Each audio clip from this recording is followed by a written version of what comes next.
CM సొంత జిల్లాలోనూ హైడ్రా తరహాలో కూల్చివేతలు. అక్రమ కట్టడాలు ఎక్కడున్నా వాటిపై ఉక్కుపాదం మోపుతామంటూ హెచ్చరిస్తున్న అధికార యంత్రాంగం. అర్ధరాత్రి పూట మహబూబ్నగర్ పట్టణంలోని 523 సర్వే నెంబర్లో గల పలు ఇళ్లను నేలమట్టం చేసిన అధికారులు చెరువులు, కుంటలు, నాలాలు, FTL బఫర్ జోన్లతో పాటు ప్రభుత్వ భూములను ఆక్రమణ చేసి నిర్మాణాలు చేసిన వాటిపై ఖచ్చితంగా చర్యలు తీసుకుంటామంటున్న అధికారులు. మహబూబ్నగర్ జిల్లాలోని అక్రమ కట్టడాల కూల్చివేతపై RTV exclusive ground report. Telangana రాష్ట్రంలో హైడ్రా సంచలనం సృష్టించింది. హైదరాబాద్లో అక్రమ నిర్మాణాలన్నింటినీ కూడా కూల్చివేస్తూ రాష్ట్రంలో సంచలనం సృష్టించింది హైడ్రా. అయితే మహబూబ్నగర్ జిల్లాలో సైతం అదే తరహాలో అధికారులు పనిచేస్తున్నారు. అక్రమ కట్టడాలు ఏవైతే ఉన్నాయో వాటన్నిటిపై కూడా ఉక్కు పాదం మోపుతామంటున్నారు. ప్రస్తుతం మహబూబ్నగర్ జిల్లా కేంద్రంలో ఉన్నటువంటి 523 సర్వే నెంబర్లో నిర్మించినటువంటి పలు కట్టడాలని, పలు ఇళ్లనైతే కూల్చివేశారు అధికారులు. అర్ధరాత్రి దాదాపుగా 2 గంటల ప్రాంతంలో ఈ ఆపరేషన్ స్టార్ట్ చేశారు. దాదాపుగా 2 గంటల నుంచి తెల్లవారుజామున 6 గంటల వరకు ఈ 523 సర్వే నెంబర్లో ఉన్నటువంటి నిర్మించి ఉన్నటువంటి ఇళ్ళన్నింటినీ కూడా కూల్చివేసినటువంటి పరిస్థితి. పూర్తిగా ఇక్కడ చూస్తున్నాం, అన్నీ కూడా రేకులు వేసుకొని కట్టుకున్నటువంటి ఇల్లు. వీటన్నిటిలో కూడా అధికారులు కూల్చివేతలకు రంగం సిద్ధం చేశారు. 523 సర్వే నెంబర్లో నిర్మించినటువంటి ఇళ్లలో నకిలీ పట్టాలు ఉన్నాయనేటటువంటిది గతంలో నుంచి వస్తున్నటువంటి ఆరోపణలు. ఈ నేపథ్యంలోనే అధికారులు ఒక్కసారిగా అలర్ట్ అయిపోయారు. రాత్రి ఒక్కసారిగా దాదాపుగా 3 గంటల ప్రాంతంలో ఇక్కడికి రావడం జరిగింది. ఈ సర్వే నెంబర్లో నిర్మించుకొని ఉన్నటువంటి ఇళ్ళని పూర్తిగా నేలమట్టం చేశారు. దాదాపుగా ఇళ్లలో కొంతమంది నివసిస్తున్నప్పటికీ కూడా వారందరినీ ఒక్కసారిగా బయటికి రమ్మని పిలిచి కూడా వాళ్ళని బయటికి పిలిపించి కూల్చివేసినట్టుగా కూడా బాధితులు తెలియజేస్తున్నటువంటి పరిస్థితి. మొత్తంగా ఒక్కసారిగా మహబూబ్నగర్ పట్టణంలో ఉన్నటువంటి ఈ ఇళ్లను, ఆదర్శ్ నగర్లో ఉన్నటువంటి ఇళ్లను కూల్చివేసిన ఘటన ఏదైతే ఉందో ఇదంతా కూడా సంచలనంగా మారిపోయినటువంటి పరిస్థితి. దీంతో ఒక్కసారిగా చెరువులు కావచ్చు, కుంటలు కావచ్చు, నాలాలను కబ్జా చేసుకొని కన్స్ట్రక్షన్ చేసిన వారంతా కూడా ప్రస్తుతం కొంత ఆందోళనకు గురవుతున్నటువంటి పరిస్థితి. ఎందుకంటే హైదరాబాద్లో పూర్తిగా ఈ చెరువులు, కుంటలు, నాలాలు వీటన్నిటిపై నిర్మించినటువంటి నిర్మాణాలన్నింటినీ కూడా అధికారులు నేలమట్టం చేస్తున్న నేపథ్యంలో ప్రస్తుతం మహబూబ్నగర్లో కూడా 523 సర్వే నెంబర్లో ఉన్నటువంటి ఇళ్లను కూల్చివేసిన నేపథ్యంలో మిగతా చెరువులు, కుంటలు, అదేవిధంగా FTL బఫర్ జోన్లలో నిర్మించినటువంటి నిర్మాణాలు చేసుకున్నటువంటి వారంతా కూడా ఆందోళనకు గురవుతున్నటువంటి పరిస్థితి. ఇక్కడ ప్రధానంగా చూసుకున్నట్టయితే 523 సర్వే నెంబర్లో ఉన్నటువంటి ఇళ్లను దాదాపుగా చాలా వరకు కూల్చివేశారు. అయినప్పటికీ ఇక్కడ ఇల్లు నిర్మించిన వారంతా కూడా పూర్తిగా నిరుపేద వారనే చెప్పవచ్చు. ఇక్కడ ఉన్న వారిలో దాదాపుగా చాలామంది హ్యాండిక్యాప్స్ ఉన్నారు. హ్యాండిక్యాప్ కోటాలో మాకు గతంలో గవర్నమెంట్ మాకు ఇక్కడ ఇళ్లను మంజూరు చేసింది. దాదాపుగా 60 నుంచి 70, 80 గజాల వరకు కూడా మాకు పట్టాలను అందించారంటూ కూడా ఇక్కడ ఇల్లు కోల్పోయినటువంటి బాధితులు చెప్తున్నటువంటి పరిస్థితి. సో గతంలో పట్టాలు గవర్నమెంటే ఇచ్చింది, ఇప్పుడు కూల్చేస్తున్నది కూడా గవర్నమెంటే. మాకు కనీసం ఒక నోటీస్ కూడా జారీ చేయలేదు. సడన్గా అర్ధరాత్రి 2 గంటల ప్రాంతంలో ఇక్కడికి JCBలతో అధికారులు, పోలీసులను తీసుకొని ఇక్కడికి రావడం జరిగింది.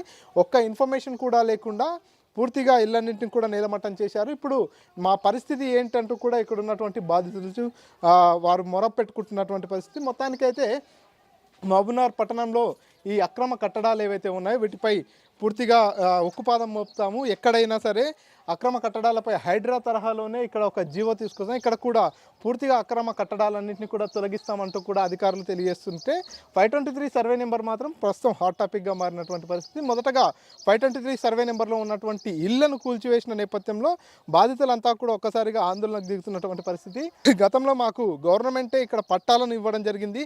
గవర్నమెంట్ ఇచ్చిన పట్టాల ఆధారంగానే మేము ఇల్లు కట్టుకున్నాము. మా పట్టాలు మాకు ఉన్నప్పటికీ కూడా ఎందుకు కూల్చివేస్తారనేది బాధితులు చెప్తున్నటువంటి ఆరోపణ. మరి అధికారులు దీనిపై ఏం చెప్తారనేది వేచి చూడాలి. ఈరోజు మధ్యాహ్నం దాదాపుగా 12 గంటల ప్రాంతంలో ఈ అర్బన్ మండల తహసీల్దార్ ఎవరైతే ఉన్నారో వారు దీనిపై పూర్తిగా ప్రెస్ మీట్ కూడా నిర్వహిస్తామంటూ కూడా ఎందుకు కూల్చివేశాము, ఎటువంటి ఆధారాలు ఉన్నాయి కూల్చివేయడానికి అనేటటువంటి అంశాలన్నింటినీ కూడా మీడియా ముందు తెలియనున్నారు. ప్రస్తుతానికైతే ఇళ్ళన్నీ కూడా చూస్తున్నాం క్లియర్గా విజువల్స్లో. స్లాబ్ వేసిన ఇల్లు కావచ్చు, అదేవిధంగా రేకులు వేసినటువంటి ఇల్లు కావచ్చు, వీటన్నిటిని కూడా పూర్తిగా నిలమట్టం చేసినటువంటి పరిస్థితి. మిగతా ఇళ్లను కూడా అక్రమంగా ఇక్కడ 523 సర్వే నెంబర్ కావచ్చు, మిగతా చోట ఎవరైతే కట్టారో వాటన్నిటిని కూడా కూల్చివేస్తామంటూ కూడా అధికారులు తెలియజేస్తున్నటువంటి పరిస్థితి. సో ప్రస్తుతం వీరంతా కూడా ఆందోళన చేస్తున్నారు. ఇక్కడ ఏదైతే వికలాంగులు బ్లైండ్స్ కావచ్చు, అదేవిధంగా హ్యాండిక్యాప్స్ కావచ్చు, వాళ్ళంతా కూడా దాదాపుగా వాళ్లకు పట్టాలు ఇచ్చారనేది వీళ్ళు చెప్తున్నటువంటి మాట. ప్రభుత్వం ఇచ్చినటువంటి పట్టాలను ప్రభుత్వమే మాకు ఇచ్చింది, అయినప్పటికీ ప్రభుత్వమే ఎటువంటి సమాచారం లేకుండా, ఎటువంటి నోటీసులు లేకుండా ఇక్కడికి వచ్చేసి మా ఇళ్లను కూల్చివేశారంటూ కూడా వీరంతా కూడా ఆందోళన చేస్తూ ఇక్కడే రోడ్డుపై బైఠాయించినటువంటి పరిస్థితి పూర్తిగా చూస్తున్నాం. ఇక్కడ కూర్చొని ఆందోళన చేస్తున్న వారు కూడా పూర్తిగా దాదాపుగా వికలాంగులే ఉన్నారు. బ్లైండ్స్ కావచ్చు, హ్యాండిక్యాప్స్ కోటాలో మాకు ఇళ్లను ఇచ్చారు అప్పుడు, అందులో భాగంగానే గవర్నమెంట్ మాకు పట్టాలు ఇచ్చింది. గవర్నమెంట్ పట్టాలు ఇచ్చి మళ్ళీ గవర్నమెంటే మాకు ఇళ్లను కూల్చివేస్తుంది. కనీసం మాకు ఒక నోటీసు కూడా ఇవ్వలేదు. నోటీస్ ఇవ్వకుండా, ఏది ఇవ్వకుండా ఎలా ఇళ్లను కూల్చివేస్తారంటూ కూడా అధికారులపై ఇక్కడ ఉన్నటువంటి వీరంతా కూడా బాధితులు ఆగ్రహం వ్యక్తం చేస్తున్నారు. వీరితో మాట్లాడించే ప్రయత్నం చేద్దాం. చెప్పండి, అసలు ఏంటి, మీకు పట్టాలు ఎప్పుడు ఇచ్చారు? కూల్చివేస్తున్నట్టు నోటీసులు కానీ ఏమైనా ఇచ్చారా మీకు? సార్ మాకు ఇచ్చి దాదాపు 18 సంవత్సరాలు 20 సంవత్సరాలకు వస్తుంది సార్. 83 మందికి పట్టాలు ఇచ్చారు. 83 పట్టాలు ఇస్తే ఒకరు అనుకూలమైనట్లు కట్టుకుంటున్నారు. ఎవరు దుష్టశక్తులు చెప్పిన మాటలు విని మాకు ఎలాంటి సమాచారం లేకుండా అర్ధరాత్రి 2 గంటల రాత్రి వచ్చి పోలీసులు 70 మంది 80 మంది పోలీసులను తీసుకొచ్చి ఇంట్లోకి వెళ్ళి కూడా ఎవరిని బయటికి వెళ్లకుండా పెట్టి కూల్చేయడం జరిగింది సార్. ఎలాంటి మాకు సమాచారం లేదు సార్. అంటే మీకు ఇచ్చిన పట్టాలు ఎవరిచ్చారు? ఎవరి హయాంలో ఇచ్చారు? అధికారుల చేతుల మీద ఇచ్చారా, లేకపోతే లేదంటే ప్రజాప్రతినిధి ఇచ్చారా? ఎంఆర్ఓ గవర్నమెంటే ఇచ్చింది సార్. కాకపోతే అప్పుడు ప్రతినిధులు అలా ఉన్నారు, ఇప్పుడు వేరే ఉన్నారు. అంటే ఎందుకు కూల్చేశారు? అధికారుల వర్షం ఏమైనా చెప్పారా? ఎందుకు కూల్చివేయాల్సి వచ్చింది అనేది మీకు ఏమైనా చెప్పారా? ఏం చెప్పలేదు సార్, మాకు అలాంటి సమాచారం ఏం లేదు. కాకపోతే మేము అడిగితే ఏమంటారు అంటే మలమల వచ్చి సామాన్లు ఎత్తుకపోవడము ఆపేయడము జరుగుతుంది. మేము పట్ట తీసుకుపోయి చూపిస్తే నీవు కట్టుకపో అంటారు. మళ్ళీ ఏం చేస్తారు, ఎప్పుడంటే అప్పుడు వచ్చి డబ్బులు ఇవ్వండి, మీ మనిషికి తీస్తే మీ ఇంట్లో పోతే పోవు అది అని చెప్తారు సార్. మళ్ళీ అది ఇక రాత్రి మాత్రం ఏం తెలియకుండా, అసలు సమాచారం ఏం లేకుండా 60-70 మంది పోలీసులను తీసుకొని దించి కూల్చేశారు సార్. సో మీరు చెప్పండి, మీకు కూడా ఇక్కడ ఇల్లు ఉందా? ఉందండి. Blind sir. నేను 75% బ్లైండ్ సార్. నాకు సర్టిఫికేట్లు కానీ లోపాలు ఉన్న సామాగ్రి కూడా అలాగే ఉంది. నేను నైట్ 9 వరకు ఇక్కడనే వచ్చాను. హెల్త్ ఇష్యూ ఉండడం వల్ల ఇంటికి వెళ్ళిపోయాను. నేను మా రిలేషన్స్ వచ్చి నన్ను తీసుకొని వెళ్ళిపోయారు. అక్కడున్న మెటీరియల్ కూడా ఏమీ నా దగ్గర సర్టిఫికేట్లు కూడా అన్నీ అక్కడనే ఉండిపోయినాయి సార్. సడన్గా జరిగింది సార్. నేను బ్యాంకులో అప్పు తెచ్చి కట్టుకున్నాను. ఆ అప్పు కూడా ఇంతవరకు ఏం తీరలేదు నాకు. అప్పు అలాగే ఉంది సార్. మా మదర్ గోల్డ్ ఉంటే గోల్డ్ పెట్టి తెచ్చాను, అప్పు కూడా తీరలేదు. మీరు చెప్పండి, మీది కూడా ఇల్లు పోయింది? వికలాంగులు పోయింది సార్. కానీ నాకు కూడా బాధనే అనిపిస్తుంది, ఎందుకంటే తోటి వికలాంగులు నష్టపోతుంటే నేను ఊరుకుంటున్నా సార్. జేసీబీ జరిగింది ఆల్రెడీగా. జేసీబీ బొకెన కింద పడితేనే నాకు ఇడిచిపెట్టిపోయింది సార్. ఇక్కడ చేసిర్రు, జస్ట్ అయితే 1 మినిట్, జస్ట్ 1 మినిట్లో ఆపేసాం సార్. సరే ఇక మా మీద ఇక ఏం అంత కనికారం కూడా లేదా సార్ ప్రభుత్వానికి అడుగుతున్నా నేను. ఏ ప్రభుత్వం అన్నా ఇంత అన్యాయం చేసిందా సార్ మాకు? అంటే మేము కుంటిగుడ్డోలమే అంతగానం ఇది చేస్తున్నామా? కోట్లు కుంభకోణం చేసినామా సార్? ఏమన్నా ఇక్కడ మాకు ఇచ్చిన పట్టణంలో జెన్యున్గా ఉన్నాయని చెప్పి ఆర్డీఓ గారు కూడా చెప్పారు. అయినా వాళ్ళ మాట వినకుండా వచ్చి డిస్మెంటల్ చేయడం ఇది ఎంతవరకు సమంజసం? ఇంకోటి, మీరు నోటీస్ అన్న ఇవ్వాలి కదా. నోటీస్ తీసుకుంటే మేము ఎక్కడో ఒక దిక్కు మేము వేడుకుంటాం కదా, మేము ఎవరినో ఒకరిని. ఏ ప్రభుత్వం ఇచ్చింది మీకు ఇక్కడ పట్టాలు? 2001లో. అవును సార్. అప్పుడు కాంగ్రెస్ గవర్నమెంటే ఇచ్చింది సార్.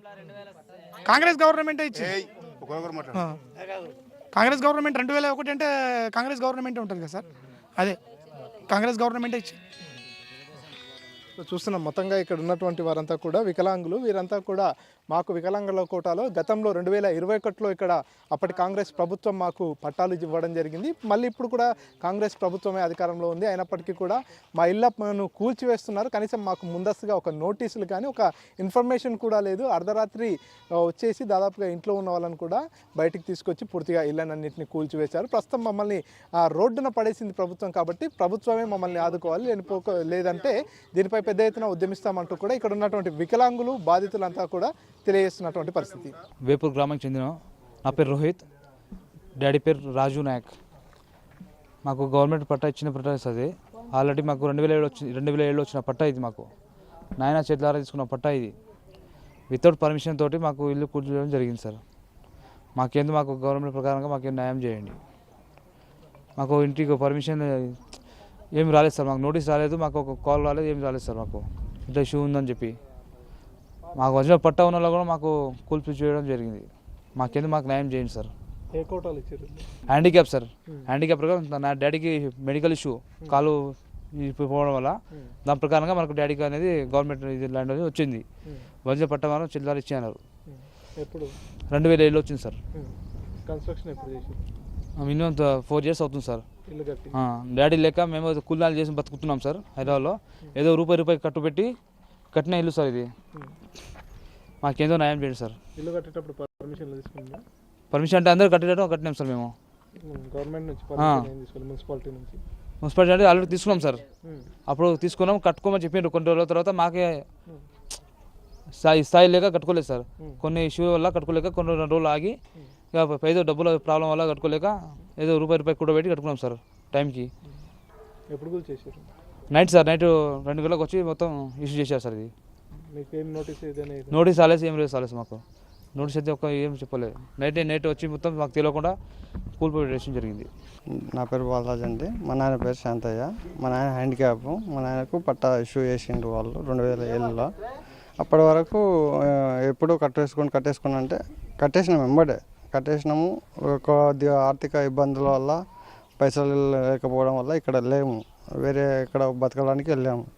బతకడానికి వెళ్తే రాత్రి ఈ పని 2 గంటల నుంచి 6 గంటల మధ్య టైంలో ఈ పని మొత్తం కూల్చివేయడం జరిగింది. మేము పూర్తిగా నష్టపోయినాము. ఇప్పుడు మేము కట్టుకోవాలంటే కూడా లేము. ఏంటంటే అక్కడ బతుకుదెరువు మీద ఆధారపడి 2 పిల్లల్ని అందరినీ పోషించుకుంటూ బతకాలంటే కష్టమవుతుంది. అట్లాగే దాన్ని ఎట్లా కొంచెం డెవలప్ చేసుకుంటూ పోదామంటే ఈ ఉన్నది మొత్తంకి కూల్ చేసేసారు. ఇప్పుడు మాకు న్యాయం జరగాలంటే ప్రభుత్వం తరపునే న్యాయం జరగాలి. మేము ఇప్పుడు ఎందుకంటే ఉన్నది దీని మీదే పెట్టాము, వేరే అంటే మళ్ళీ తెచ్చుకోలేము సార్. మేము ఎందుకంటే బతకాలంటే ఇంకా ఇప్పుడు ఆల్రెడీ ఇంతకే వీడికి ఉన్న కాడికి ఇంత చేసినాం, చేతన అయిన కాడికి ఇంత వేసుకున్నాం. మళ్ళీ ఇంకా కొత్తగా చేయాలంటే ఇంకా మేము వేరే తెలియలేము కదా సార్. ప్రభుత్వ సాయం వస్తేనే ఏమన్నా మాకు మళ్ళీ కొత్త ఇల్లు కానీ ఇప్పుడు మీరు కూల్ చేసిండ్రు కాబట్టి